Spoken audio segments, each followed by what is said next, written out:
So welcome to my video on not only any 4C but my own personal 4C.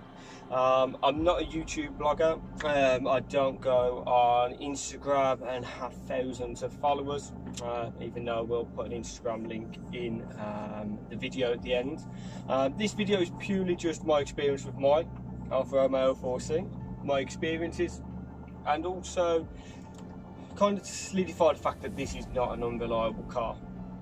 A few issues, nothing too major. So before I set out today, my friend said to me, he went, are you seriously going to do a video and recommend to people the Alfa Romeo 4C? And I said to him, yeah, absolutely, absolutely. Truth be told, you need to want one. If you're watching this video thinking that you just want the Alfa because you like the look of it, but you're not thinking about the sacrifices you're going to have to make to own one, no, not the right car at all. This car is a car that's going to put probably the biggest grin upon your face and anybody's face who sees it drive past as well. They're going to like the car. They're going to like the car in the way that you like it when you look at it.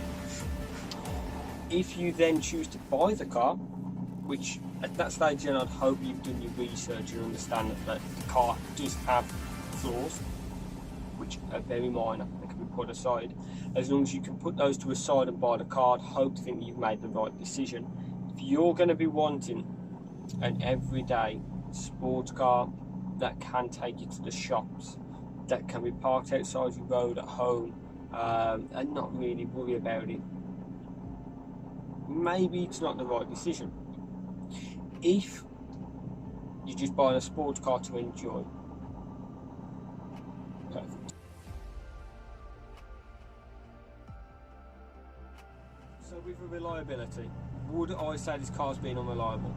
No, not at all. So the car itself has been a brilliant car to own, probably one of the most reliable cars I've owned, and I think I'm going to put that in my status on there because I've had my little teething fit faults, but every one of those I can get past myself.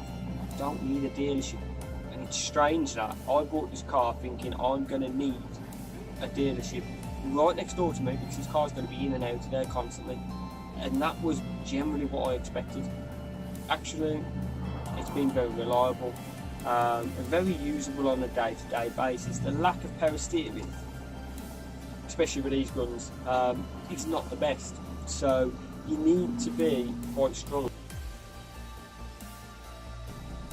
Another thing that owners concentrate on is handling. So people say that it understeers. I don't know about that.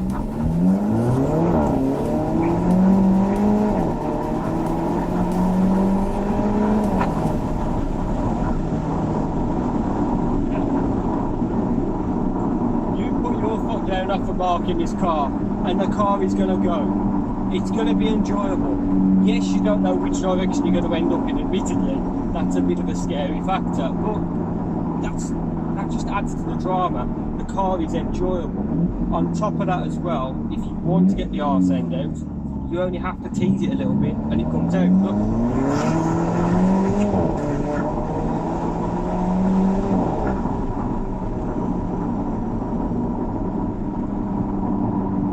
So all these reviews about this car understeering, you know what?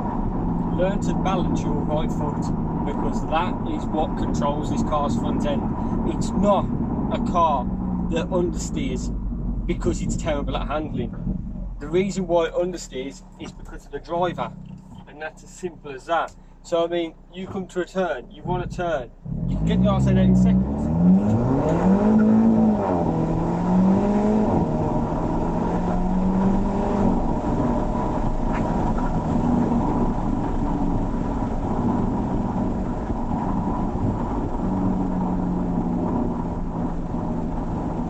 Obviously the main thing in this video as well is to point out that I am sticking to 40 miles an hour. But yeah, so you hear all these reviews, people that haven't learned to handle the car, and that is simply what it is. If you buy this car and you think you can learn every single characteristic about this car's handling within a week or even 3 3 days in a press release vehicle. You can't. You just can't. I've had this car now a year and a half and it's still teaching me things day to day. But one thing's for certain is when you hear a review and somebody says the car understeers, that's the driver. That's the driver.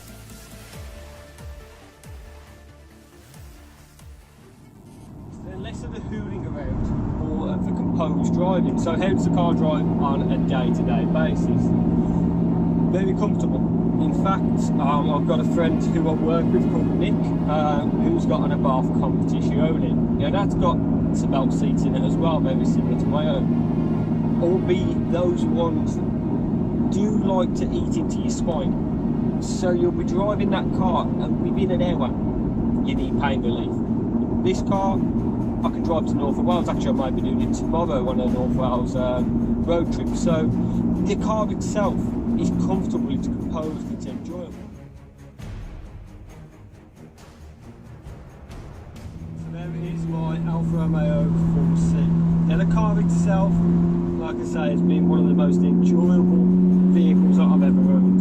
And I don't intend on selling it anytime soon. So if you are thinking about buying a sports car, not a supercar, loads of people say it's a baby supercar. No.